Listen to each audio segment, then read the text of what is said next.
So no, there was no early space experience growing up just because space wasn't really a possibility growing up. But when I turned 18, I joined the US Air Force as an enlisted airman. I didn't have college money to go to school. I didn't really know what I wanted to study. And in the 80s, the best way to see the world, which is what I wanted to Mm, do, I joined the US Air Force. I was an enlisted airman for 12 years. I went to school at night and on the weekends, completed my college education, and that allowed me to apply to become an officer in the Air Force. That started the second chapter of my journey.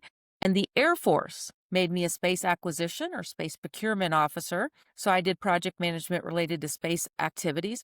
And while I was an officer in the Air Force, in addition to being a program manager, I was a professor at Defense Acquisition University. I taught about space procurement. I worked on Capitol Hill as a budget and appropriation liaison. So explaining and doing education and outreach about why space is important.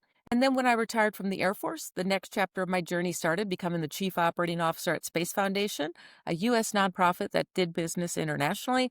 And now I'm in the fourth chapter of my journey where I'm an entrepreneur. So when I applied to become an officer, it came back mm.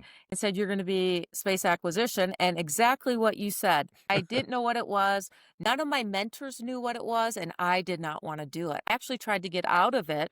I had many of my mentors call the Air Force Personnel Office, try to get me reclassified into what I was as an enlisted airman specialist, so human resources, and I wanted to be a human resources officer, right? Wanted to stay in my comfort zone with what I knew. Mm. Fortunately, one day somebody from the Air Force Personnel Center called and said, Sergeant Brunswick, the Air Force needs you to be a space acquisition officer. You're not really given an option. You salute smartly and say, yes, sir.